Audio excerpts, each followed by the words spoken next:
us presento l'Oriol Ortega, integrador social i membre de la sectorial de benestar social d'Esquerra. Aquesta xerrada de centres de menors i menors no acompanyats durant la Covid, o sigui, més durant aquest temps, està impulsada pel Jovent del Cardener, Moianès i Berguedà, amb el suport de Jovent Republicà. I res, esperem que us agradi, que us sigui del vostre interès i que en el debat posterior que fem hi participeu amb moltes ganes. Estic a Oriol, per part meva, tot teu.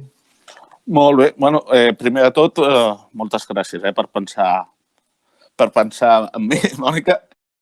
I jo quan la Mònica em va proposar de fer aquesta xerrada, d'entrada, doncs, evidentment vaig dir que sí ràpidament, no? Però sí que és cert que poder el nom o l'eslògan que li hem posat a la formació no acabarà de ser ben bé així, perquè parla de centres de menors i menors no acompanyats. És a dir, per començar a entrar en matèria hauríem de diferenciar què és un centre de menors, que és un servei amb menors no acompanyats. També, últimament, la literatura del tema ens parla molt de menors sense referents familiars, perquè em centraré en centres on hi ha menors no acompanyats, menes, com els hem dit tota la vida, menes. Bàsicament perquè és l'espai que més conec i suposo que doncs, en altres tipologies de serveis més o menys hi haurà les mateixes problemàtiques. Però li vam posar també acompanyant expectatives i potser hauríem de parlar d'acompanyament de frustracions. Per què diem que hauríem de parlar d'acompanyament de frustracions? Aquests menors que ens arriben, sobretot que van començar a arribar fa un parell d'estius per Frontera Sur, arribant amb pasteres i ficats dins de motors de camions, hi va haver un moment d'urgència, tots recordem les notícies que maldormien en comissaries de Mossos, etc. Inclús a les oficines de Dgaia, els despatxos, es treien tècnics per posar-hi matalassos a terra i a partir d'aquí es van començar a generar espais, centres de convivència on s'intentava donar resposta a les necessitats de tots aquests joves. Uns joves que arribaven prou xics, o sigui, estem parlant que hi havia menors amb 12 i 13 anys que creuaven l'estret amb una pastera o dins del motor d'un vehicle. Per tant, imaginem-nos tota la càrrega emocional que hi ha aquí. Aquests, els que estarien territorialment al que seria el Magreb, Marroc i Algèria, etc. Actualment ens estan arribant més menors subsaharians. Per què? Ens arriben més menors subsaharians perquè fan la travessa del continent africà cap a Illes Canàries i d'Illes Canàries està fent el port o la recepció o distribució que feia fins ara Ceuta i Melilla. Aleshores, aquests menors ens ingressem en un centre d'urgència que teòricament han d'estar 48 hores com a màxim. Evidentment, ja us podeu imaginar que això no serà així, que sí estan bastant més de temps. I llavors són distribuïts en tot el que és el territori de l'Estat. Evidentment, no en tots els territoris de la mateixa manera. El Principat rep gran part d'aquests menors. A la resta dels països catalans tenim València, que també és el País Valencià, que és un focus prou important d'acollida de menors, on hi ha força centres. En comença a haver-hi algun a les Illes Balears i a Madrid n'hi ha bastants, també. Bastants, estaríem parlant que hi ha un 45% dels centres en relació al nombre absolut dels que hi ha als països catalans. Això també respon a una voluntat política, evidentment. I un cop ens arriben aquí, doncs aquests menors passen a estar sota el que és la DGAIA, Direcció General d'Atenció a la Infància i l'Adolescència, al Departament de Treball, Afers Socials i Famílies. Aleshores, en aquell moment, quan estem parlant de fa 2 anys, 2018, es comencen a crear convenis amb entitats del tercer sector i, llavors, què passa? Doncs que hi ha un seguit d'entitats, empreses, que hi veuen un nínxol de negoci. Estem parlant de serveis prestats per holdings bastant potents. Entre ells hi ha el holding de serveis de CLECE. CLECE és el senyor Florentino Pérez i tantes altres entitats on, a la que investigues una mica a nivell de qui la conforma, com es crea i tot plegat, veus que de gent que provingui del sector social n'hi ha poquets i sobretot és gent molt de l'àmbit de les econòmiques i les empreses i tal. Llavors, un document molt bo que es va generar a través d'un equip de treball des de la Conselleria i concretament des de la DGAIA, doncs és l'Estratègia Catalana per l'Acollida i la Inclusió dels Infants i Joves Migrats Sols. Aquí és un dels primers debats que ens hauríem de plantejar. Migrats sols o no sols? És a dir, venen sols però estan acompanyats o no. Penseu que aquests menors estan en contacte permanent amb les famílies. Això és una de les tasques que fem als centres de menors, als centres on tenim menors no acompanyats, és mantenir i reforçar el vincle familiar. Us podeu imaginar el complicat que és treballar el tema del vincle familiar quan en determinats casos el menor no vol marxar de casa, evidentment. I és un projecte migratori de família. Penseu que una de les primeres frustracions que tenen aquests menors és quan se'ls diu no tens papers, i els papers que es tramiten, que és el permís de residència, és un permís de residència no lucratiu. Què vol dir això? Que el menor, quan té 16 anys, sabeu que legalment es pot treballar, no pot treballar perquè la seva documentació no li permet treballar. La seva documentació és la seva situació administrativa.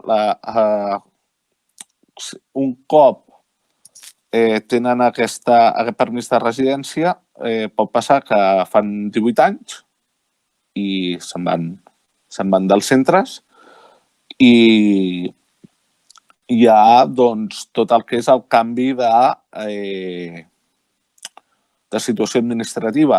Passem d'una situació administrativa de protecció, com és quan són menors, que depèn d'infància, depèn de serveis socials, i passa a immigració. O sigui, tot el sistema, tot el circuit d'immigració. Per tant, passa al Ministeri de l'Interior. O sigui, no és el mateix que la teva situació vagi regulada des d'una òptica de intentem donar solucions a les necessitats de les persones. El Ministeri de l'Interior que el que pretén és controlar la vida pública. Llavors, amb aquests menors, què passa? Passa, com deien, arriben al centre d'emergència, els traslladem al cap, se suposa, de 48 hores i els introduïm en un centre de menors on tots els menors són migrants. És a dir, que jo conegui, no hi ha cap mena que actualment estigui en un CRAE com a tal. És a dir, un CRAE és un centre residencial d'acció educativa on s'hi acullen els menors que per circumstàncies determinades la família no se'n pot fer càrrec. Pot ser doncs, que per una situació de vulnerabilitat o de risc d'exclusió o de pobresa extrema un menor del país sigui retirat de la custòdia dels pares i passi al sistema de protecció, o pot ser doncs, que sigui un nano que és orfe. En aquest cas, segurament podríem trobar equivalències entre un menor que està en un CRAE amb un menor que està en un CEPAI. Els CEPAI són els centres... Recording is on.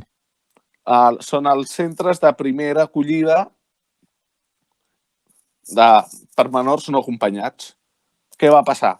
Va passar que ens vam veure desbordats i vam fer una modificació i, a més de centre de primera acollida, hi vam afegir i atenció integral.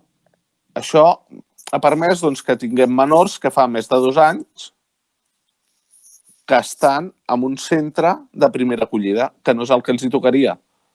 Entenem que un cop la situació s'ha normalitzat, doncs el lògic fora que estigués en un entorn més integrador i no és així. I aquí comencen les frustracions també. Penseu que, clar, com a menor de 16 anys estàs obligat a estar escolaritzat. Estem parlant, doncs, de l'ESO. Arriben molts menors que no tenen una trajectòria escolar, n'hi ha molts que han anat a escola 3-4 anys amb prou feines, saben llegir en àrab, saben sumar i restar i alguna multiplicació poc complexa. Una altra frustració, entrem al sistema educatiu i el sistema educatiu no està preparat per donar respostes. No està preparat des de l'opinió meva. Sí que m'agradaria que quedés clar que qualsevol opinió que dono és des de la meva pròpia experiència i realitats que es viuen en primera persona. Ens trobem menors, com deia, que fa 2 anys que estan al mateix institut, a la mateixa aula d'acollida, fent els mateixos exercicis fins a la sacietat,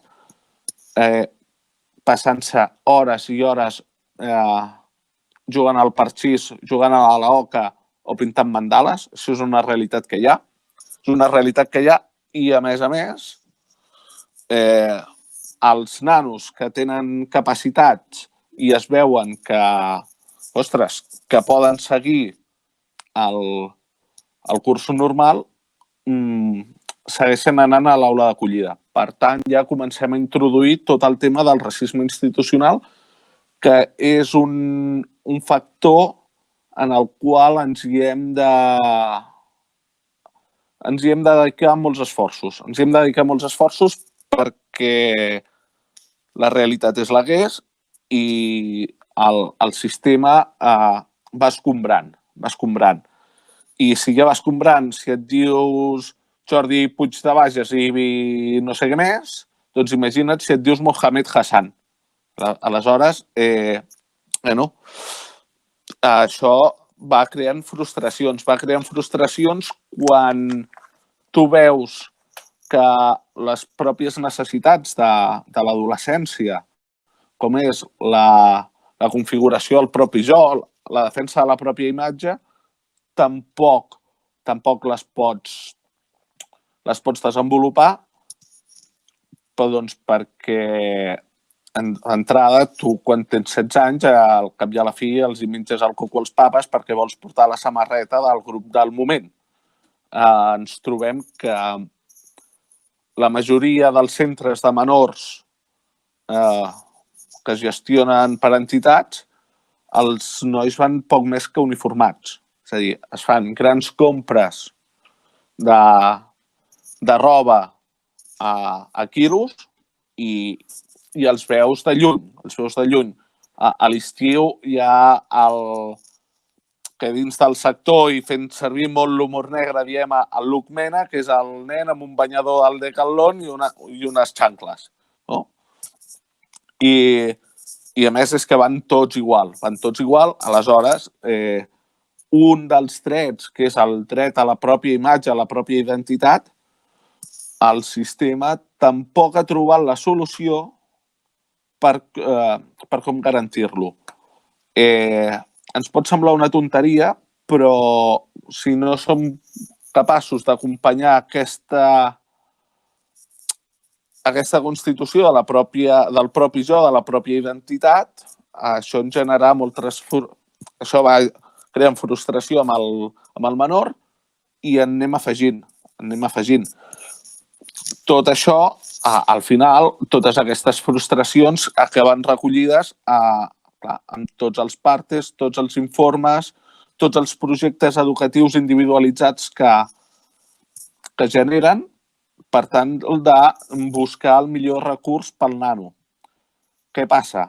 El millor recurs per un nano de 16 o 17 anys poder fora en un entorn més o menys industrialitzat on tingués possibilitat, en situació econòmica normal i normalitzada, d'entrar d'aprenent en alguna empresa, anar-se formant, poder fer cursos de formació, etc. Però què passa? La formació, si ens volem inscriure per fer un curs de formació ocupacional, el SOC, necessitem el NIE. Tenim molts nanos, molts joves, que no tenen NIE.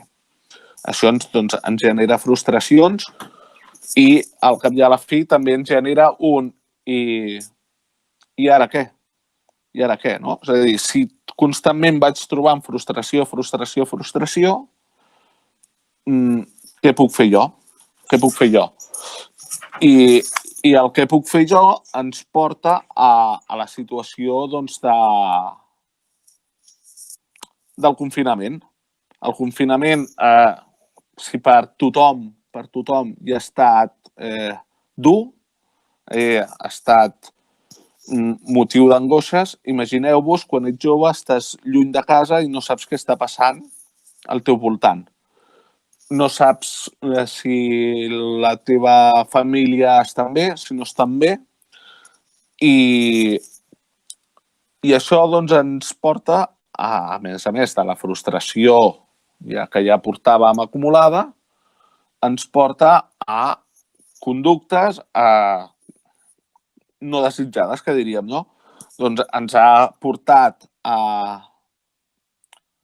en algun centre a la demarcació de la Catalunya central amb veritables problemes de convivència perquè estem parlant de que hi ha hagut agressions, bastant fortes a personal tècnic. És culpa del Covid? Probablement no. És culpa del propi sistema? Segurament. No hem sabut detectar que alguns d'aquests menors venen amb patologies associades, perquè sí que es fa un seguiment social, però el seguiment psicològic queda bastant al marge, al dia a dia. us estic parlant. Aleshores, doncs, bueno, això ens porta a que tenim professionals de baixa, tenim professionals cremats, tenim menors espantats, i, a més, els que ens tenen la sort d'anar a escola no tenen els recursos necessaris per poder seguir el curs. És a dir, quan es parla de que des de determinades entitats, projectes i administracions es facilita equipament electrònic per poder fer el seguiment escolar, els centres de menors queden apartats d'aquest proveïment. Per què? Perquè els plecs de condicions dels contractes i convenis et diuen que tu com a entitat, tu com a centre, t'has de fer responsable de tot allò que necessita el menor. Però quan estem parlant de que en un habitatge hi ha 20 menors, és evident que 20 ordinadors és complicat que hi siguin. Hi haurien de ser, sí, però és complicat. Aleshores, bueno, anem creant frustracions. El sistema ens parla de grans... És a dir, el document que feia referència abans de l'estratègia catalana per l'acolliment d'infants i joves no acompanyats està molt bé, però és un document molt filosòfic. És a dir, a l'hora de portar-lo a pràctica trobem bastantes limitacions perquè no hem passat de la literatura, no? I bones intencions, però, clar, aquí a la Catalunya central tenim molt clar què passa amb els serveis, no? Clar, quan ens parla d'ampliació de l'àrea bàsica de serveis socials, el Berguedà, per exemple, que és el territori que conec més, estem parlant que tenim 8 professionals per tot el territori. Aleshores, bueno, és complicat. I sobretot ens trobem que la població tampoc és gaire amiga de tenir centres de menors al costat de casa. No sé si recordeu aquell episodi prop de... a Tiana, diria que va ser, que inclús van muntar una manifestació i va haver sarau important perquè no es muntés un centre de menors al municipi i això la canalla ho viu. Viuen que són mal vistos, que són repudiats per l'entorn. O sigui, quan podien sortir et tornaven de fer el vol en el seu temps d'autonomia i et deien he estat mitja hora passejant pel poble i m'han dit 10 vegades que era un puto moro o que m'anés al meu país.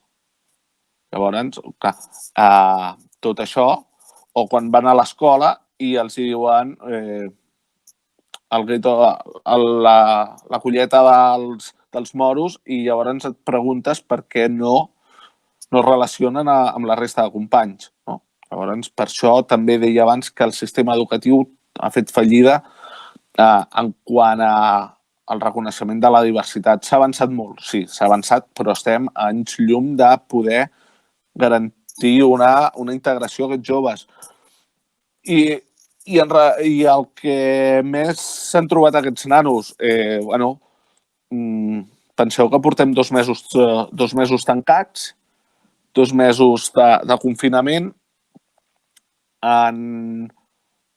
En molts casos, en centres, en edificis sense terrassa, sense pati, amb una sobreocupació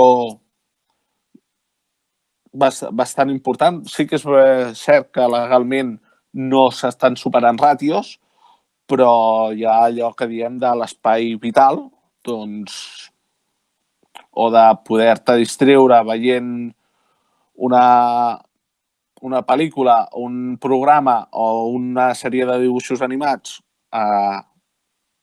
amb un o dos televisors per un centre d'una mitjana de 40-45 nanos o 30, doncs, bueno, és complicat per a ells. La realitat és que aquesta oportunitat que ens podria vindre la crisi no crec que la sapiguem aprofitar. En el sentit de que penseu que la previsió és que aquest any no hi hagi una entrada massiva de migrants per frontera sud. L'any passat s'esperaven pels vols, hi havia una previsió d'una entrada d'uns 4.000, 4.500 menors a la temporada d'estiu, temporada d'entrada de pasteres que va sobretot del maig fins al setembre, i van entrar, em sembla que eren uns 1.600 o 1.800 menors. Aquests centres, com deia abans, estan sobretot en mans d'entitats privades. Per tant, hi haurà reduccions de personal, reduccions de prestacions, de serveis i tal, i anirem a pitjor, i evidentment qui ho pateix això són els propis menors. Imagineu-vos el complicat que pot ser intentar tirar endavant un curs escolar per un adolescent que pot tenir més o menys problemes amb les competències lingüístiques, és a dir, que pot tenir certs problemes en la comprensió lectora o amb l'ús de tecnologies per fer anar segons quin estri un ordinador, depèn quins nanos, d'on venen i de la tipologia del perfil, no hi ha greus problemes perquè sàpiguen fer anar més enllà del mòbil i veure el WhatsApp, perquè fins ara també teníem molts menors de la zona del Marroc, nord d'Algèria, que sí que estan una miqueta més desenvolupats, però quan ens trobem amb menors que venen de les zones rurals i sobretot de la zona subsahariana, el nivell de competències és bastant justet. Ens trobem amb... Hi ha perfils de nois, hi ha nanos, hi ha algun cas que només parlen el dialecte de la seva comunitat. O sigui, això encara ens dificulta molt més el fet de trobar algun traductor, algun mediador que ens pugui facilitar l'entesa amb ells. No? Coses tan bàsiques com perquè sàpiga com ha de demanar el que necessita, si vol més menjar, si hi ha un menjar que li senta malament, si no li agrada. I això, doncs, com dèiem, no? Anem acompanyant frustració rere frustració. Aleshores, el sistema... soc molt crític amb el sistema perquè crec que no hem generat la resposta que havíem d'haver donat. S'ha fet molt i s'han invertit molts recursos, és cert. I també hem de... Com a organització, hem d'estar contents de que aquesta àrea de govern la portin persones tan eficients i de tal nivell com són l'Oriol Amorós, que sí que ja està ficat al 100%. O sigui, cada vegada que tenim l'oportunitat de parlar es preocupa, demana. La gent que està al capdavant de Dgaia anem treballant i van treballant i, bueno, i al cap i a la fi, per mi la conclusió és que els problemes que han tingut aquests menors amb el Covid són a grans trets els mateixos que un adolescent en un entorn que podríem començar a parlar d'entorn desafavorit o de situació de risc social i, evidentment, el que podeu saber és que el que els ha matat ha estat amb el decret de l'estat d'alarma la paralització de la tramitació administrativa. Hi ha molts menors que els ha enganxat en moments de poder tenir el seu passaport, que és pas indispensable per poder tramitar el permís de residència, menors que se'ls haurà de donar una pròrroga dins del sistema perquè han fet la majoria d'edat just en aquell moment i si els informes i el compliment d'objectius es correspon, doncs es queden un temps més al centre, però també hi ha la realitat de menors que han fet els 18 anys i se'ls ha expulsat dels centres. Se'ls hi ha dit que, bueno, doncs fins aquí. I el fins aquí és tan dur com amb un nano que tu, com a professional, has estat treballant amb ell durant un any i mig, 2 anys, li has de dir: avui és el teu aniversari, moltes felicitats, fes les maletes que te'n vas al carrer. Te'n vas al carrer sense documentació,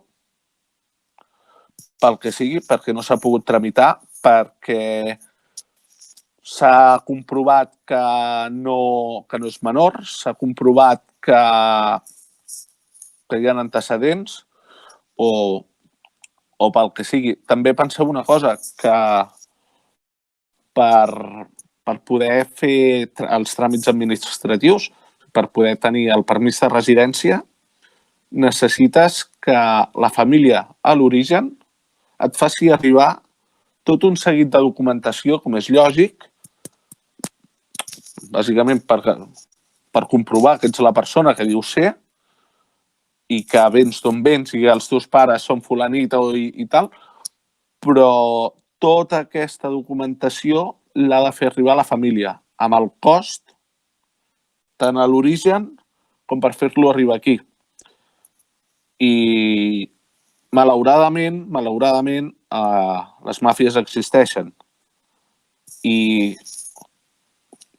si per passar l'estret amb una pastera es paguen fins a 5 i 6.000 euros, imagineu-vos si no hi haurà algun funcionari que fa negoci tramitant o expedint o no expedint documentació. Documentació ens referim a la carta de naixement per duplicat, passaport i la investigació que fa la policia. Jo el cas que conec més és el cas del Marroc, on es presenta la policia al domicili que se suposa que és del menor, fins a 4 vegades per investigar si realment aquesta persona és filla d'aquestes persones, si és a Europa o no és a Europa, aquest menor, amb tot el desgast emocional que això genera també a les famílies. I llavors hi ha el tema de que cada país és lliure de fer-te arribar o no el teu passaport. Hi ha casos, hi ha algun cas concret d'un menor a punt de fer 18 anys que el seu consolat li ha denegat la tramitació del passaport fins a 4 vegades. És a dir, d'aquí 5-6 mesos, aquest menor deixarà d'estar al sistema de protecció, passarà a immigració i, evidentment, no podrà regularitzar la seva situació administrativa i passarà a, vés a saber on, probablement molts d'aquests menors acaben a un CIE una altra vegada, acaben als CIEs i dels CIEs a la repatriació, que és un altre dels camins i propostes que es fa d'aquests menors. És, bueno, aquí no has assolit els teus objectius, no tens residència, no tens no sé què, no tens feina, no tens futur. Si acceptes, repatriem al teu país. Imagineu-vos el que representa repatriar un menor, o sigui, la càrrega emocional que això suposa, per la pròpia persona. Més quan a l'origen es veu com un símbol de debilitat el fet de marxar. O sigui, parlem de realitats culturals bastant diferents i és una altra realitat que ens hi trobarem i ens hi trobem bastant. Aleshores, el Covid, sí que hi ha una gran diferència en la gestió del Covid amb els centres de menors i les residències de gent gran. I és molt dur dir-ho, però és així. I espero no ofendre a ningú. Però la realitat és que els menors no es morien i, per tant, els equips de protecció per ells no hi han sigut fins fa, almenys, els casos que jo conec. Repeteixo el que deia abans, parlo de les experiències que jo conec i puc donar-ne fe. Fins fa 15 dies no hi eren. Aleshores, clar, bàsicament s'havia de protegir els menors perquè qui els podíem contaminar érem els professionals, que som els que ens entràvem i sortíem del centre. Els menors que s'han portat molt bé i estan bé de salut. Però també us deia abans, casos on centres que s'han descontrolat, hi ha hagut agressions, hi ha intimidacions bastant fortes cap al professional i això ens porta també a haver d'analitzar si totes les persones poden estar en un mateix espai amb una mateixa tipologia de recurs. És a dir, una persona que té antecedents delictius, que té problemes de trastorns de salut mental, pot estar amb un nano que simplement el que li passa és que es diu Mohamed Hassan? Segurament no. I això també forma part al meu entendre, forma part del racisme institucional, de que posem tots els Hassan junts, tots els Mohamed junts, i, bueno, i que sigui qui dia passa any empeny i anem buscant, aviam com, de quina manera fan 18 anys i els anem redistribuint pel territori. Jo no sé si us he atabalat molt, no sé si he respost a algunes preguntes. Si n'han quedat moltes més al tinter, que esperaria que sí. Que fóssiu vosaltres qui penséssim entre tots, aviam què està fallant, què podem fer. I més enllà de la Covid, quines mancances i quines frustracions i quines expectatives podem treballar amb tot aquest col·lectiu i com a organització quin discurs hem de generar, tant com a jovent com a esquerra, per donar resposta i que aquest discurs no quedi només en grans discursos polítics, sinó a l'hora de fer polítiques públiques en aquest sentit. O sigui que comencem a aixecar les mans.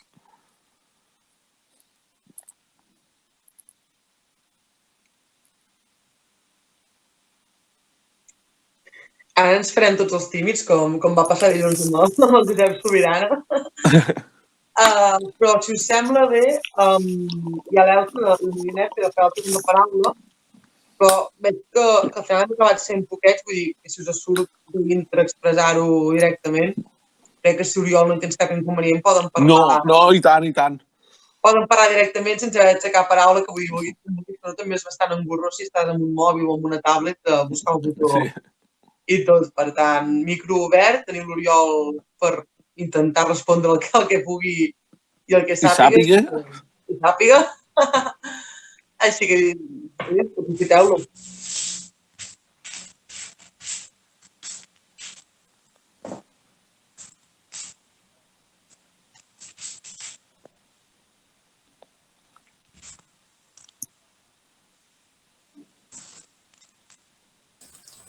Hola, bona tarda. Bones. Hola. Jo volia preguntar que dins de totes les discriminacions que es poden donar, es donen discriminacions o quines discriminacions es poden trobar per motius de gènere? Molt bona pregunta. Hi ha un tema que no se'n parla, però i és políticament bastant incorrecte, però la majoria d'aquests nanos venen d'entorns de tradició musulmana. I dins del món musulmà el tema de la homosexualitat està bastant mal vist, per dir-ho d'aquesta manera suau.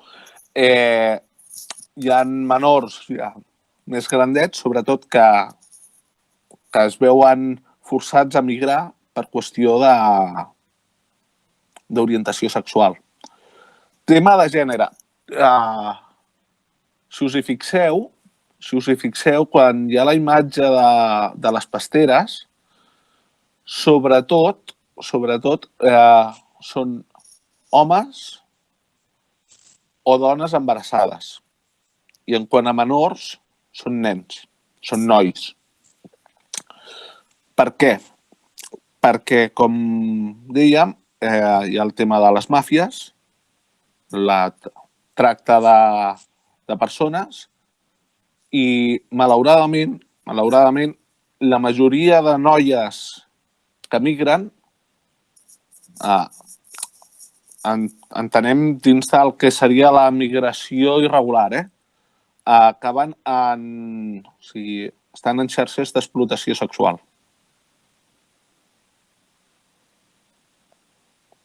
Per això la majoria de recursos dels que jo conec són amb nois, hi ha nois, sexe masculí, i és una realitat que se'n parla poc. I se'n parla poc, suposo, també pel tabú que genera. Fa la qüestió de 3... No sé si són... Jo és que per l'estat això soc fatal, però això sí, farà 2 o 3 mesos va esclatar un cas a Palma, a Balears, d'una xarxa de prostitució de menors que eren noies migrades que estaven en un centre. O sigui, tela. I en quant a si estan en espais normalitzats, aquesta paraula de normalitats són bastant relatives, totes les normalitats. Sí que és cert que, evidentment, hi ha una discriminació pel fet, sobretot, quan es comença a fer ús del vel, O sigui, tots veiem molt normal que porti el nostre company que es diu Jordi, que és del Barça, porti la gorra del Barça, però quan la nostra companya es diu Fàtima i porta un mocador al cap, un tros de roba, ho trobem que és una aberració. Hi ha discriminació quant a gènere? Sí, hi és. No sé si té resposta, però també ens trobem bàsicament això, que malauradament les noies amb circuits de migració, noies soles, o sigui, sense família, amb circuits de migracions irregulars, hi ha bastant tema de que acaben en xarxes de prostitució. Pel que ens diuen. I la informació que a mi m'han compartit és aquesta.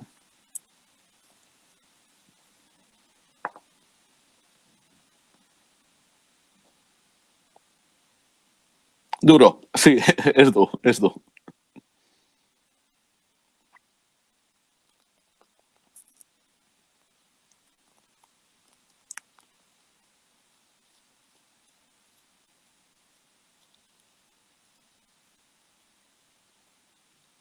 Mònica, pregunta algo. No, jo. Ha sigut també aquest Ferran, aquí aquesta... No, jo sincerament vull dir, jo tu et tinc bastant a l'abast, per tant deixaria que els companys que ens estan veient siguin els que aprofitin per donar-te qualsevol cosa o inquietud. Si no hi ha cap altra pregunta, s'entén que no forçarem a la gent a demanar per demanar. El company de l'esquerra de tot? Sí, jo tinc una pregunta, i és que tu has comentat, Oriol, que és millor estar a prop de les zones industrials, no? Que aquests menors estiguin a prop de les zones industrials, però, bueno, no sé si és una pregunta una mica fonamentada en estereotips, però si acostant-los a aquestes zones industrials, a les grans ciutats, no els estem acostant també un focus de delinqüència o de tràfic de drogues on és més fàcil que aquesta gent, pel que sigui, acabin, perquè, bueno, doncs, no és el que acaben sent captats per aquesta màfia. Sí. És un dels riscos que hi ha, però quan feia referència a acostar-los a entorns més industrialitzats, bàsicament per un tema de... I són estereotips, també, evidentment, però de possibilitats a nivell laboral. Sí? A nivell de formació. Res, que ens encantaria, o a mi personalment, que m'encantaria que un percentatge dels nanos que tenim a la nostra demarcació entressin a treballar, per exemple, amb algunes explotacions agràries. Estaria molt bé. Seria una salvació per la pagesia i la ramaderia, també. Això tinguem-ho clar. Però on hi ha major oferta de feina, on hi ha major oferta de formació a les ciutats. Com a organització també hauríem de treballar perquè aquesta territorialització de serveis i d'oportunitats fos més democràtica, no? I que la gent de la Catalunya central no haguéssim de marxar a l'àrea metropolitana per poder treballar, per exemple, o per poder estudiar. I sí que és cert, és cert que el que dius que les accions de les màfies, però també les accions de les màfies i la pròpia desesperació.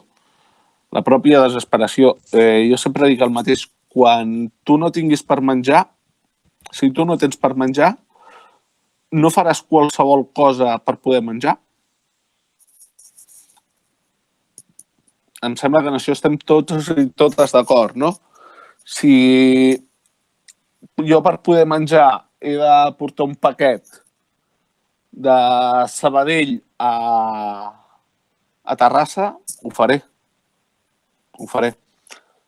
Aleshores, el tema està en que sí que és cert que hi ha un canvi de perfil de nois que deixen d'estar tutelats. Suposo que heu sentit a parlar de la tancada de Girona, d'aquells menors no acompanyats, menors que estaven en un centre que van fer 18 anys, van ser expulsats, que estan malvivint que es van tancar a la Universitat de Girona. Són menors que el que estan dient és jo no vull delinquir. Jo el que vull són oportunitats. O sigui, el lema d'aquesta tancada de Girona de treball, pa, sostre i llibertat, i vida, no? O sigui, jo crec que resumeix molt bé quines són les expectatives amb les que aquestes persones han fet un procés migratori que no és fàcil. No és fàcil. Quan tens la sort de poder-ne acompanyar algun, són situacions bastant dures, perquè, fins que no arriben al centre d'emergència o de primera acollida han passat per tot un periple de situacions violentes i deixant petjada. Llavors, molts d'aquests menors el que ens estan reclamant és jo no he fet tot aquest viatge, jo no he fet tot aquest procés per haver de tornar a on estava. No? He vingut per construir-me un futur i no em vull construir el futur a base de marginalitat.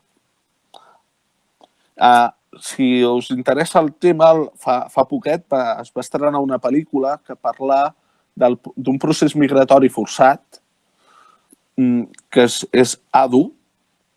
Adu, una pel·li que us recomano, és molt dura, però si teniu l'oportunitat de veure-la, veureu el que suposa un procés, un trajecte migratori i tot el que hi ha darrere.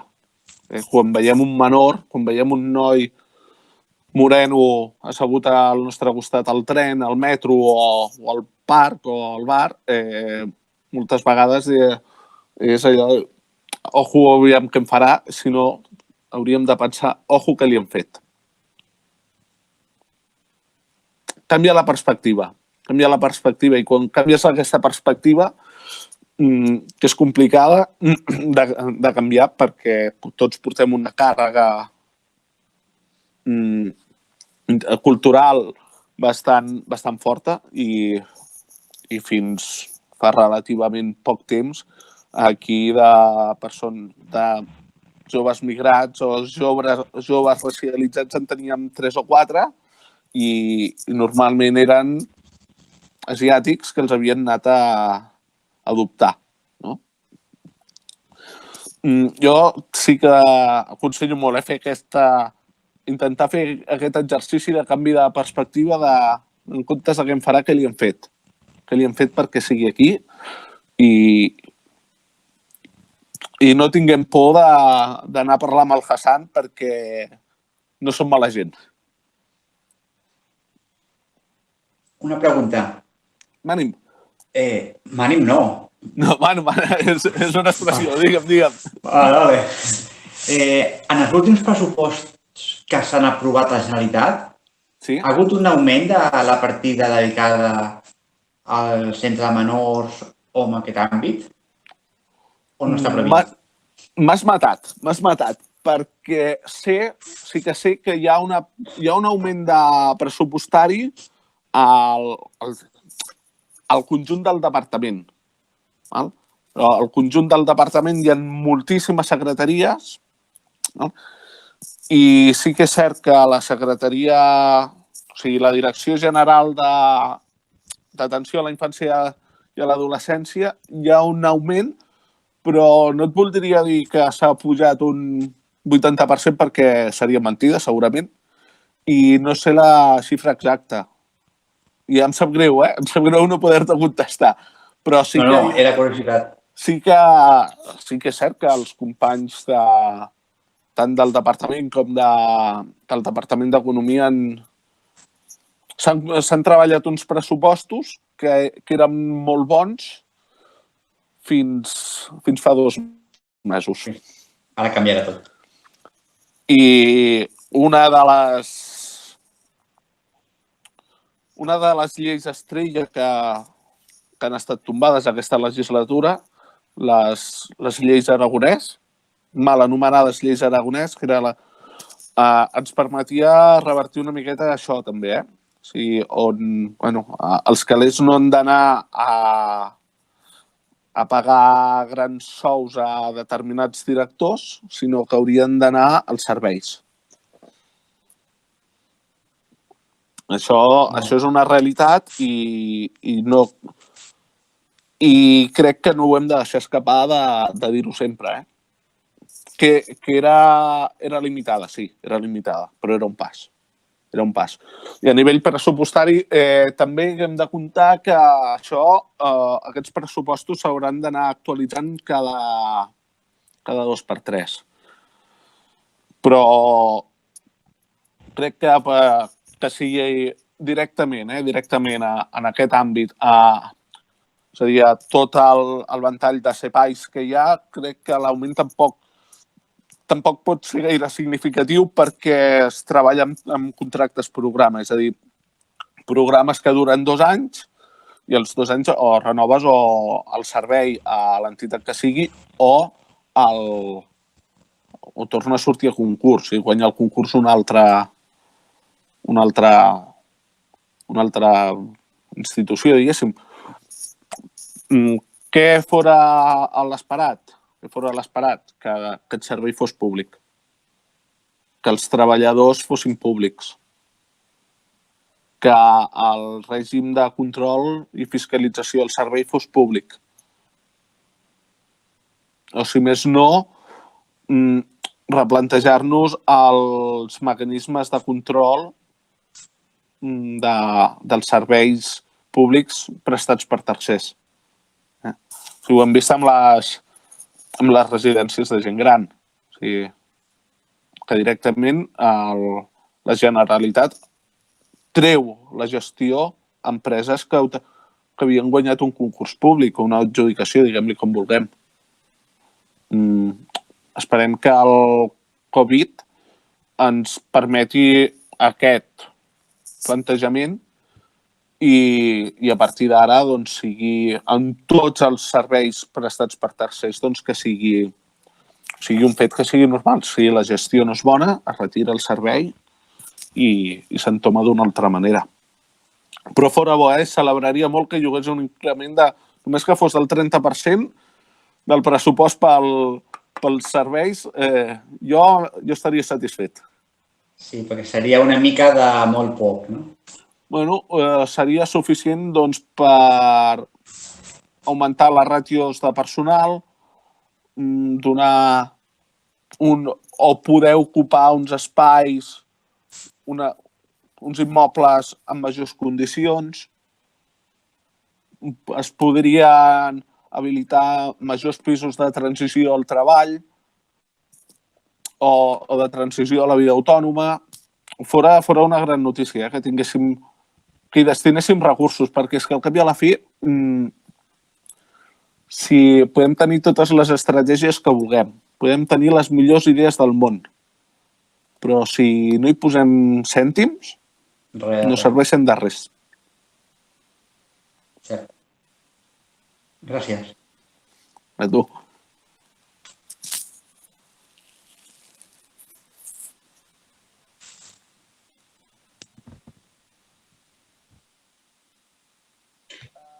Sembla que no hi ha cap altra pregunta. Segur que alguna la pot disparar, però si us sembla bé podríem anar acabant. Com ho veus, Juli? Si no hi ha més preguntes, deixem-ho aquí i qualsevol cosa, qualsevol dubte, la Mònica té el meu contacte a la vostra disposició sempre que necessiteu qualsevol cosa.